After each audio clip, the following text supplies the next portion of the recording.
नमस्कार दोस्तों, स्वागत है आपका मेरे YouTube चैनल में। दोस्तों, आज के इस वीडियो में मैं आपके लिए 50 इम्पोर्टेंट जीएस के क्वेश्चन लेकर आया हूं। दोस्तों, बहुत ही महत्वपूर्ण प्रश्न है ये जीएस जीके के, और आने वाली परीक्षाओं में आपको यहां से कई सारे क्वेश्चंस मिलने वाले हैं। तो चलिए शुरू करते हैं दोस्तों हमारे आज के पहले प्रश्न से। हमारा आज का पहला प्रश्न है, 326 बीसी में सिकंदर और राजा पोरस के बीच युद्ध किस नदी के किनारे पर लड़ा गया था? तो दोस्तों, पहली बात तो आपको ये याद रखना है कि भारत पर जो पहला, ठीक है, यूनानी आक्रमण होता है, वो यूनानी आक्रमण कौन करता है दोस्तों? वो करता है सिकंदर। ठीक है, पहला यूनानी। ठीक है, इससे पहले ईरानी आक्रमण भारत पे सबसे पहले हुआ था। ठीक है, तो यूनानियों में सबसे पहला आक्रमण कौन करेगा? सिकंदर करेगा। अब दोस्तों, सिकंदर कौन था और कहाँ से आया था? तो दोस्तों, सिकंदर भारत में कहाँ से पहुंचा था? दोस्तों, ये है खैबर दर्रे को पार करके भारत पहुंचा। खैबर दर्रे को, ठीक है, ये भी आप याद रखेंगे। खैबर दर्रा कहाँ पर है? पाकिस्तान में। ठीक, इसको पार करके ये भारत पहुंचता है और सबसे पहले आक्रमण करता है तक्षशिला के शासक आम्भी पर।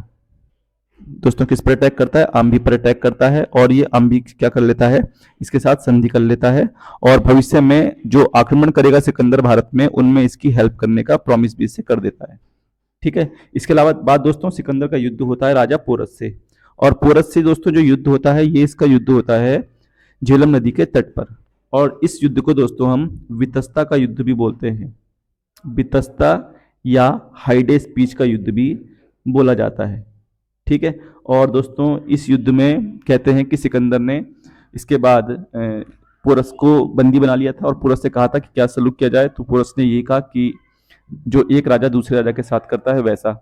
इसकी बहादुरी से खुश होकर दोस्तों सिकंदर ने इसको छोड़ दिया। ठीक है, और जब सिकंदर दोस्तों आगे की तरफ बढ़ रहा था, तो सिकंदर के सैनिकों ने व्यास नदी को पार करने से मना कर दिया। ठीक है, और सिकंदर ने दोस्तों 2 नए नगर बसाए थे यहाँ पर, ये भी आपको याद रखना है। वो 2 नए नगर कौन से हैं? तो वो नगर हैं दोस्तों निकैया। निकैया, ठीक है, ये इसने पुरस पर विजय करने के उपलक्ष्य में बसाया था। और दूसरा है दोस्तों बुकाफेला। बुका फेला, ये दोस्तों इसने अपने घोड़े के नाम पर बसाया। ठीक है, तो दोस्तों युद्ध जो लड़ा गया था वो किस नदी के किनारे? झेलम नदी के किनारे लड़ा गया था। ऑप्शन डी हमारा सही आंसर हो जाएगा। अगला प्रश्न देखते हैं, 5वीं शताब्दी ईसा पूर्व में लिखा गया पाली कैनन किस धर्म का मूल ग्रंथ है? तो दोस्तों, पाली कैनन का जो संबंध है वो किससे? बौद्ध धर्म से है। और बौद्ध धर्म के संस्थापक दोस्तों कौन है? गौतम बुद्ध हैं। गौतम बुद्ध का जन्म कहाँ हुआ था? तो दोस्तों इनका जन्म होता है लुम्बिनी में। ठीक है, लुम्बिनी दोस्तों कपिलवस्तु में है, और ये वर्तमान में नेपाल में पड़ता है। चलिए अगला प्रश्न देखते हैं, दक्षिण भारतीय वंश विजयनगर साम्राज्य किस राजा के द्वारा स्थापित किया गया था? तो दोस्तों विजयनगर साम्राज्य की स्थापना किसने की थी? हरिहर और बुक्का ने। तो यहाँ पर हमको ऑप्शन बी मिल रहा है, ये हमारा सही आंसर हो जाएगा, हरिहर। दोस्तों यहाँ की जो राजधानी थी वो कौन सी थी? विजयनगर साम्राज्य की हम्पी थी, ये भी आपको याद रखना है। यहाँ पर जो मुद्रा चलती थी उस मुद्रा का नाम है दोस्तों पैगोडा, ये भी आपको याद रखना है। दोस्तों विजयनगर साम्राज्य पर 1565 में दोस्तों कौन अटैक करेगा? बहमनी साम्राज्य। तो बहमनी साम्राज्य जब इस पर अटैक करता है तो दोस्तों एक युद्ध होता है, जिस युद्ध को हम तालीकोटा के युद्ध के नाम से जानते हैं। ठीक है, और इस युद्ध में विजयनगर साम्राज्य का पतन स्टार्ट होना शुरू हो जाता है। ठीक, तो दोस्तों साम्राज्य का संस्थापक कौन था? हरिहर। ठीक है, ऑप्शन बी हमारा सही आंसर हो जाएगा। अगला प्रश्न देखते हैं, हेलियोडोरस स्तंभ किस राज्य में स्थित है? तो दोस्तों सबसे पहले हेलियोडोरस कौन था? कि एक यूनानी शासक था। ठीक है, और इसने दोस्तों शुंग शासक, जो शुंग शासक था, इसका नाम था भागभद्र। क्या नाम था इसका? भागभद्र। इसने दोस्तों भागभद्र के दरबार में जो था, भागभद्र के दरबार में दोस्तों गरुड़ स्तंभ को भेजा था। ठीक है, कौन सा स्तंभ था वो दोस्तों? गरुड़ स्तंभ था, उस पर स्वास्तिक बना हुआ था, ये भी आपको पता होना चाहिए। ठीक है, और इसकी स्थापना इसने कहाँ करी है? तो वहां करी है इसने विदिशा में। विदिशा पड़ता है दोस्तों मध्य प्रदेश में, एमपी। ठीक है, तो हमारा जो सही उत्तर हो जाएगा वो ऑप्शन सी हो जाएगा। ठीक है, किसके सम्मान में दोस्तों? भागवत धर्म के सम्मान में इसने भागभद्र के दरबार में गरुड़ स्तंभ की स्थापना करी, जो कि विदिशा में भेजा गया था। और विदिशा कहाँ है? ये दोस्तों मध्य प्रदेश में है। ठीक, अगला प्रश्न देखते हैं, भारतीय दर्शन की 6 विचारधाराओं में से निम्न में से कौन सा एक है? ठीक है। तो दोस्तों इनमें से है वेदांत, ऑप्शन सी हमारा सही उत्तर हो जाएगा वेदांत। वेदों का सबसे अंतिम भाग वेदांत कहलाता है। उपनिषदों को ही वेदांत बोलते हैं दोस्तों, ये आप याद रखना, उपनिषदों को ही हम वेदांत बोलते हैं। इनकी संख्या दोस्तों कितनी है, 108 है। पुराण अगर दोस्तों आपसे पूछूं तो पुराणों की संख्या कितनी है, 16, सॉरी 18, पुराणों की संख्या है 18 है। ठीक है, ये भी आपको पता होना चाहिए।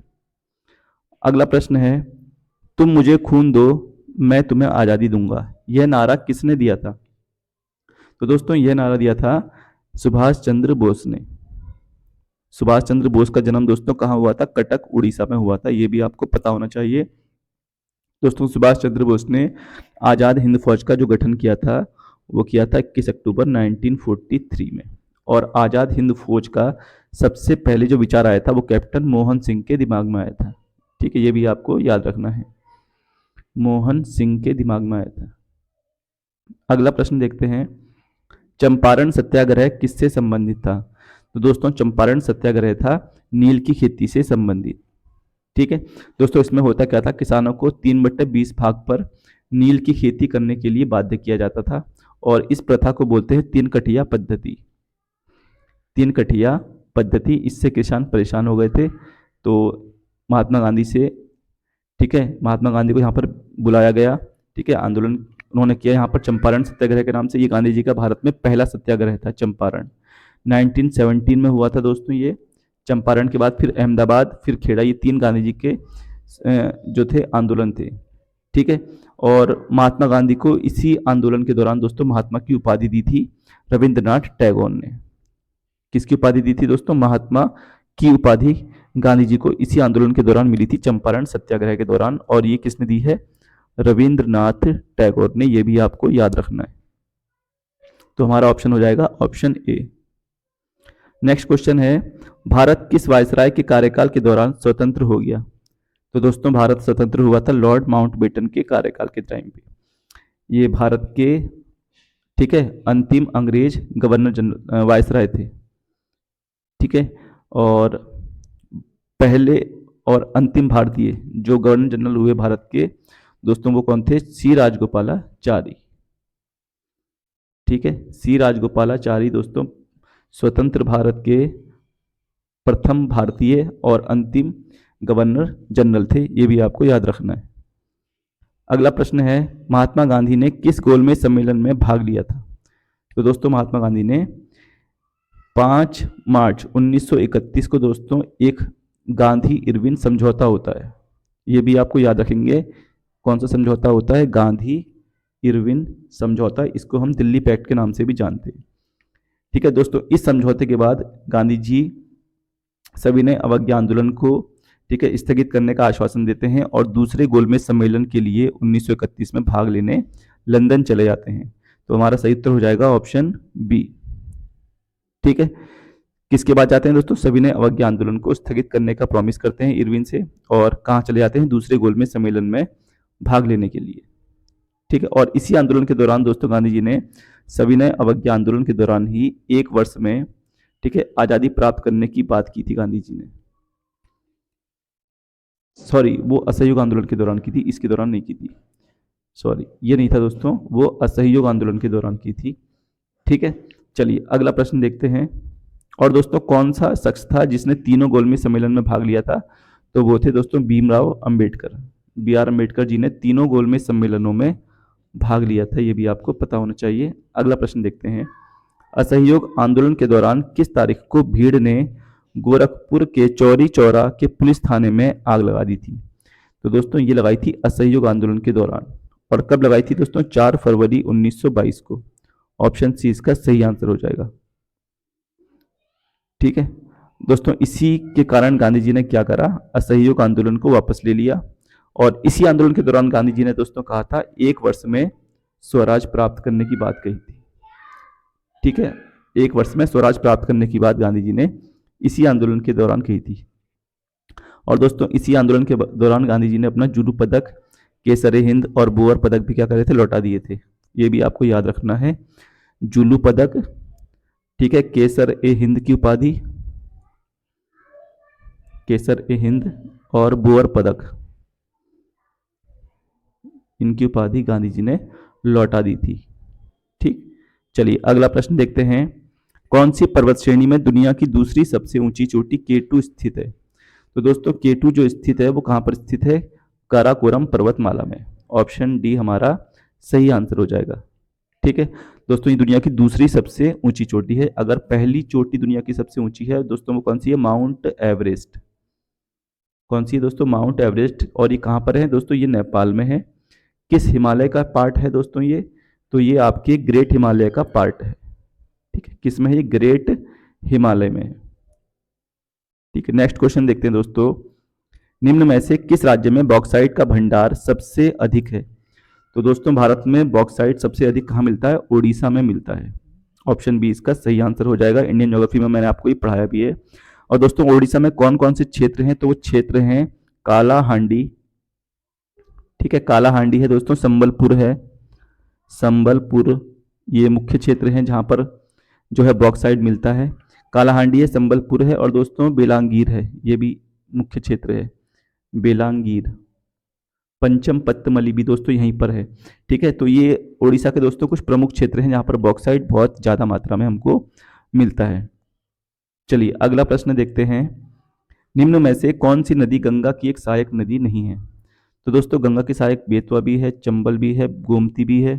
ठीक है, गोमती ऐसी सहायक नदी है जिसका उद्गम मैदानी भाग से होता है। जो भीमा नदी है दोस्तों ये गंगा की सहायक नदी नहीं है। ये किसकी सहायक नदी है दोस्तों? कृष्णा की सहायक नदी है। कृष्णा नदी की सहायक नदी है। और कृष्णा नदी का उद्गम कहाँ से होता है? तो दोस्तों इसका उद्गम होता है महाबलेश्वर चोटी से। और ये महाबलेश्वर चोटी दोस्तों कहाँ है? महाराष्ट्र में। ठीक है, यहां से इस नदी का उद्गम होता है। अगर मैं इसकी सहायक नदियों की बात करूं तो दोस्तों तुंगभद्रा है, कृष्णा की सहायक तुंगभद्रा है। ठीक है, घाट प्रभा है, घाट प्रभा, मालप्रभा, घाट प्रभा, मालप्रभा, दूध गंगा, पंचगंगा। ठीक है, मूसी दोस्तों, मूसी नदी के किनारे हैदराबाद स्थित है, ये भी आपको पता होना चाहिए। ठीक, तो ये कृष्णा नदी की कुछ सहायक नदियां हैं। अगला प्रश्न देखते हैं। गंगा का निचला मैदान भारत के किस पड़ोसी देश तक विस्तृत है? तो दोस्तों गंगा का जो निचला मैदान है वो बांग्लादेश तक विस्तृत है। ऑप्शन बी हमारा सही आंसर हो जाएगा। ठीक है, अब बांग्लादेश की सीमा दोस्तों कितने राज्यों से लगती है? भारत के 5 राज्यों से लगती है। ठीक है, ये भी आपको पता होना चाहिए। अगला प्रश्न है। किन ग्रहों की कक्षाओं के मध्य क्षुद्र ग्रहों की बेल्ट है? तो दोस्तों जो क्षुद्र ग्रह की बेल्ट पाई जाती है वो मंगल और बृहस्पति के बीच में पाई जाती है।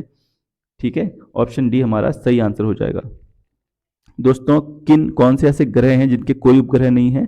तो ये भी आप याद रखेंगे कि बुध और शुक्र का कोई भी उपग्रह नहीं है। सर्वाधिक उपग्रह वाला ग्रह कौन सा है वर्तमान में दोस्तों? तो वह है बृहस्पति, जुपिटर। ठीक है, सबसे अधिक उपग्रह बृहस्पति के हो चुके हैं। तो हमारा ऑप्शन हो जाएगा ऑप्शन डी। अगला प्रश्न है।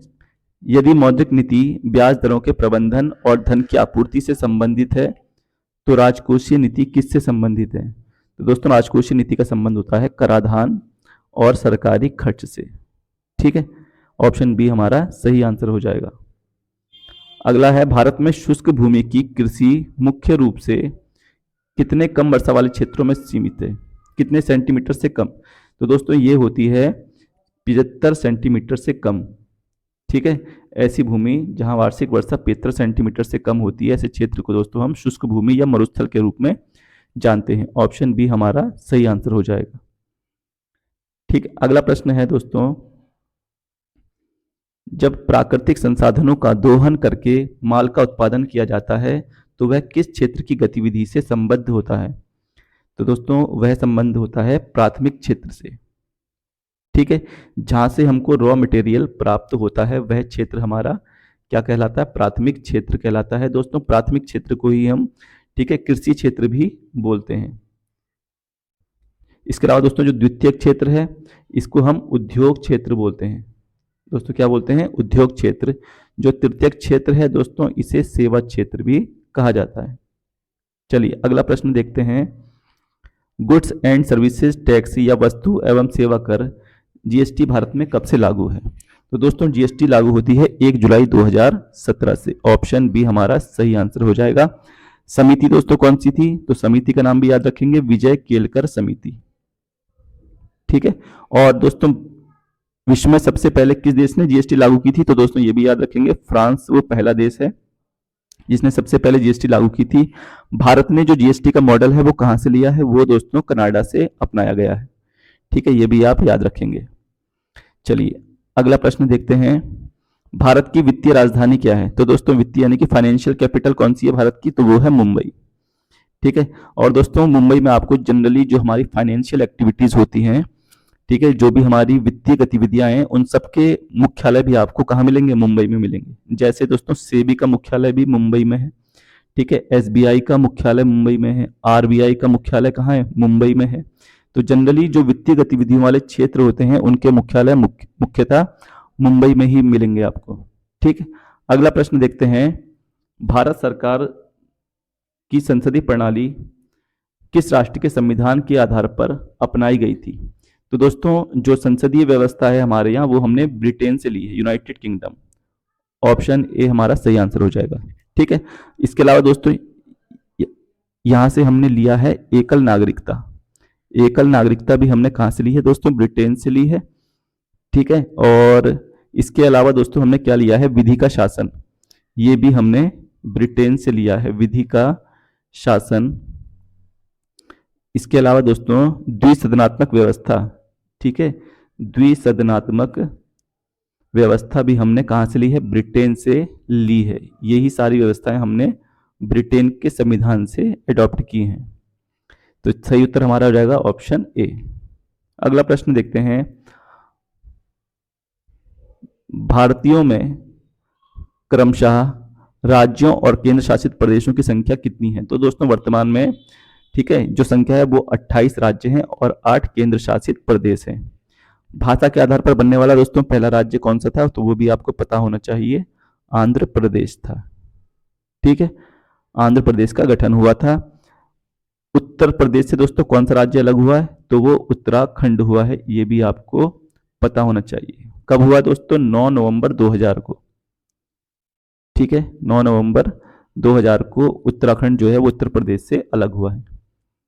अगला प्रश्न है, संविधान सभा में उद्देश्य प्रस्ताव निम्नलिखित में से किसके द्वारा प्रस्तुत किया गया था? तो दोस्तों उद्देश्य प्रस्ताव जो प्रस्तुत किया था वो जवाहरलाल नेहरू के द्वारा किया गया था। ऑप्शन बी हमारा सही आंसर हो जाएगा।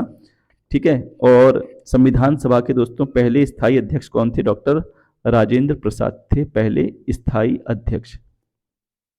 ठीक है, ये भी आपको याद रखना है। अगला प्रश्न है, भारतीय संविधान का अनुच्छेद 19 निम्न में से किस विचार से संबंधित है? तो दोस्तों ये संबंधित है स्वतंत्रता के अधिकार से। ठीक है, स्वतंत्रता के अधिकार से। संवैधानिक उपचारों का अधिकार की अगर मैं बात करूं तो दोस्तों अनुच्छेद 32 में है। शिक्षा का अधिकार 21 के ए में है। ठीक है, और सूचना का अधिकार भी दोस्तों आर्टिकल 19 के तहत ही माना जाता है। ठीक है, स्वतंत्रता के अधिकार के अंतर्गत ही इसको माना गया है। अगला प्रश्न है, भारत में स्वतंत्र और निष्पक्ष चुनाव कराने के लिए कौन सा स्वायत्ता निकाय उत्तरदायी है? तो दोस्तों इसके लिए कौन है? निर्वाचन आयोग। ठीक है, ऑप्शन बी हमारा सही आंसर हो जाएगा। अगला प्रश्न है, कौन से गैस सूर्य की पराबैंगनी विकिरणों से पृथ्वी की सतह की रक्षा करते हैं? तो दोस्तों ये कौन करता है? ओजोन गैस करती है। ऑप्शन बी हमारा सही आंसर हो जाएगा। ओजोन होल का पता सबसे पहले दोस्तों किसने लगाया था? तो 1985 में, ठीक है, जोसेफ फोरमैन ने इसका पता लगाया था। इसके संरक्षण से संबंधित एक समझौता भी है दोस्तों, वो याद रखना है आपको। 1987 में मॉन्ट्रियल प्रोटोकॉल हुआ था। ठीक है, और मॉन्ट्रियल जो जगह है वो कहाँ है? कनाडा में है। ये भी आपको याद रखना है। ठीक है, वर्तमान में कनाडा से विवाद भी चल रहा है दोस्तों, ये भी आप याद रखेंगे। इसलिए कनाडा जो है वो इंपोर्टेंट कंट्रीज में है। ठीक है, इसकी राजधानी क्या है कनाडा की? ओटावा। ये भी आपको याद रखना है। अगला प्रश्न है, निम्नलिखित में से कौन सा विटामिन जल में घुलनशील होता है? तो दोस्तों जल में घुलनशील विटामिन कौन कौन से होते हैं? विटामिन बी और सी। तो ऑप्शन सी हमारा दे रखा है सी ऑप्शन में, तो सी हमारा सही आंसर हो जाएगा। यदि वसा में घुलनशील विटामिन दोस्तों पूछूं तो वसा में 4 विटामिन हैं जो घुलनशील हैं, ए, डी, ई और के। ठीक है, ये चारों विटामिन वसा में घुलनशील होते हैं। अगला प्रश्न है, दूध को मथने से क्रीम के अलग हो जाने का कारण है। तो दोस्तों यह जो कारण है ये किस सिद्धांत पर काम करता है? तो यह दोस्तों अपकेंद्रीय बल पर काम करता है। अपकेंद्रीय बल दोस्तों केंद्र से बाहर की तरफ काम करता है। ठीक है, ऐसे बल को हम बोलते हैं अपकेंद्रीय बल। और जहां पर जो बल केंद्र की तरफ काम करता है, ठीक है, उसे हम दोस्तों क्या बोलते हैं? अभिकेंद्रीय बल बोलते हैं।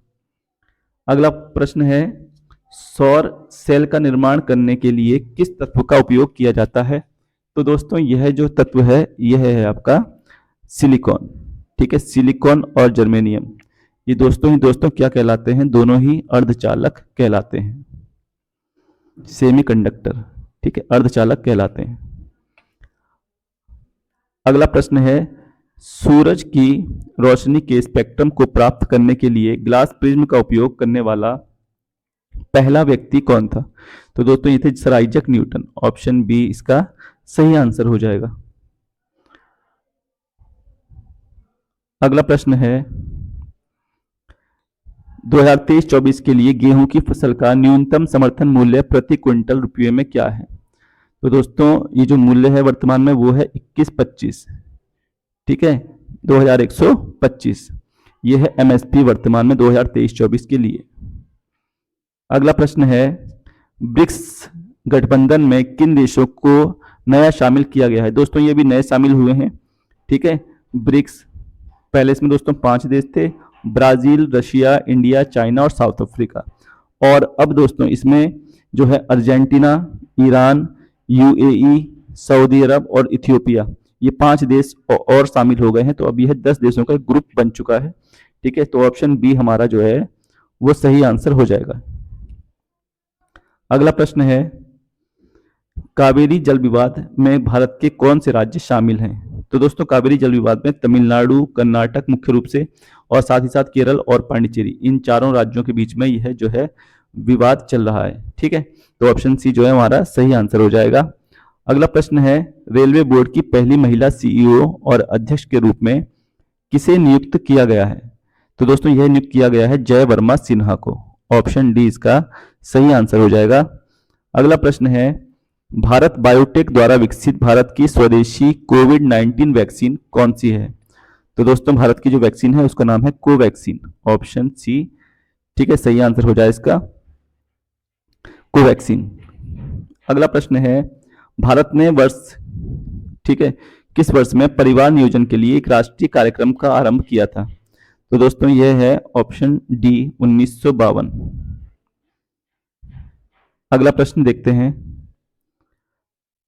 2017 की 11 की जनगणना के अनुसार निम्न में से किस राज्य में साक्षरता की दर सबसे कम है?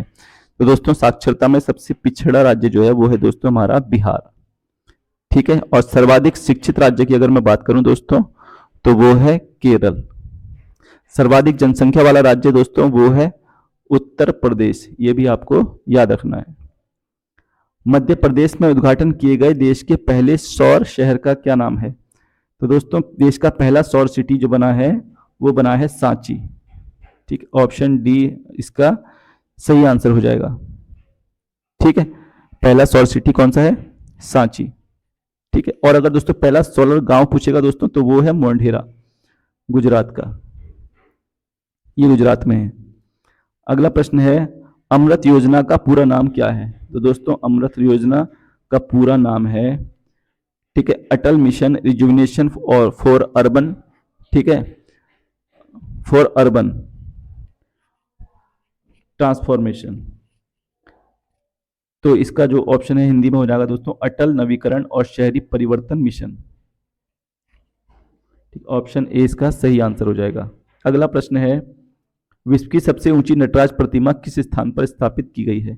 दोस्तों ये हाल ही में जो भारत मंडपम जहां पर G20 की बैठक हुई थी दोस्तों यहीं पर दिखाई गई थी और यहीं पर लगी है ये विश्व की सबसे ऊंची। और दोस्तों यहीं पर G20 की बैठक भी हुई है, आपको ये भी याद रखना है। ठीक है, और इसमें एक नया सदस्य शामिल हुआ है दोस्तों, याद रखेंगे यूरोपियन संघ, सॉरी अफ्रीकन संघ। अगला प्रश्न है दोस्तों हमारा, दादा साहेब फाल्के पुरस्कार पाने वाले प्रथम व्यक्ति का नाम बताइए। तो दोस्तों ये हैं देविका रानी रॉरिक के नाम से जानी जाती हैं। ऑप्शन ए हमारा सही आंसर हो जाएगा। अगला प्रश्न है, द लाइफ डिवाइन नामक पुस्तक के लेखक कौन है? तो दोस्तों इस पुस्तक के लेखक हैं श्री अरविंदो घोष। ऑप्शन सी हमारा सही आंसर हो जाएगा। अगला प्रश्न है, निम्न में से कौन सा विकल्प तमिलनाडु से जुड़ी मार्शल आर्ट का एक रूप है? तो दोस्तों तमिलनाडु की जो मार्शल आर्ट है उसको हम सिलंबन के नाम से जानते हैं। ऑप्शन ए सही आंसर हो जाएगा। अगला प्रश्न है, राष्ट्रीय एकीकरण की दिशा में योगदान के लिए कौन सा पुरस्कार दिया जाता है? तो दोस्तों यह दिया जाता है सरदार पटेल पुरस्कार। ऑप्शन बी इसका सही आंसर हो जाएगा। दोस्तों सरदार पटेल जी को भारत में दोस्तों राष्ट्रीय एकीकरण का पिता भी कहा जाता है। इनकी दोस्तों जो मूर्ति है वो गुजरात में लगी है, जिसको हम स्टेचू ऑफ यूनिटी के नाम से भी जानते हैं। Statue of unity. ठीक है। अगला प्रश्न है दोस्तों, संयुक्त राष्ट्र के महासचिव कौन है? तो दोस्तों यह एंटोनियो गुटेरेस हैं। ये कहाँ के हैं दोस्तों? ये पुर्तगाल के हैं। और पुर्तगाल की राजधानी क्या है दोस्तों? तो वह है लिस्बन। अगला प्रश्न है,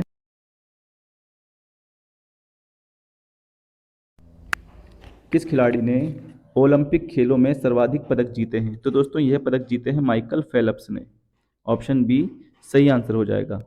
गोलकुंडा का किला भारत के किस राज्य में स्थित है? तो दोस्तों यह स्थित है तेलंगाना में। ऑप्शन डी सही आंसर हो जाएगा इसका। अगला है, गराड़ी नृत्य की शैली किस राज्य में लोकप्रिय है? दोस्तों जो गराड़ी नृत्य है वो आपका पुडुचेरी का लोक नृत्य है। महाराष्ट्र का दोस्तों तमाशा है, ये भी आपको याद होना चाहिए। ठीक है, तमाशा है, लावणी है, ये दोनों महाराष्ट्र के हैं। पंजाब का दोस्तों गिद्धा है। ठीक है, गिद्धा है और भांगड़ा है, ये भी आपको पता होना चाहिए। ठीक है, चलिए अगला प्रश्न देखते हैं। लोक कला, नृत्य, संगीत और नाटक की वह शैली कौन सी है जो कि ओणम त्योहार के दौरान बाघ के शिकार की कहानी प्रस्तुत करती है? तो दोस्तों वह है पुलिकाली। ऑप्शन डी इसका सही आंसर हो जाएगा। पीवी सिंधु ने किस खेल में कई अंतर्राष्ट्रीय पदक जीते हैं? तो दोस्तों पीवी सिंधु का संबंध किससे है? बैडमिंटन से। ऑप्शन सी हमारा सही। ठीक है दोस्तों, आई होप आपको वीडियो पसंद आया होगा। मिलते हैं नेक्स्ट वीडियो में, तब तक के लिए धन्यवाद।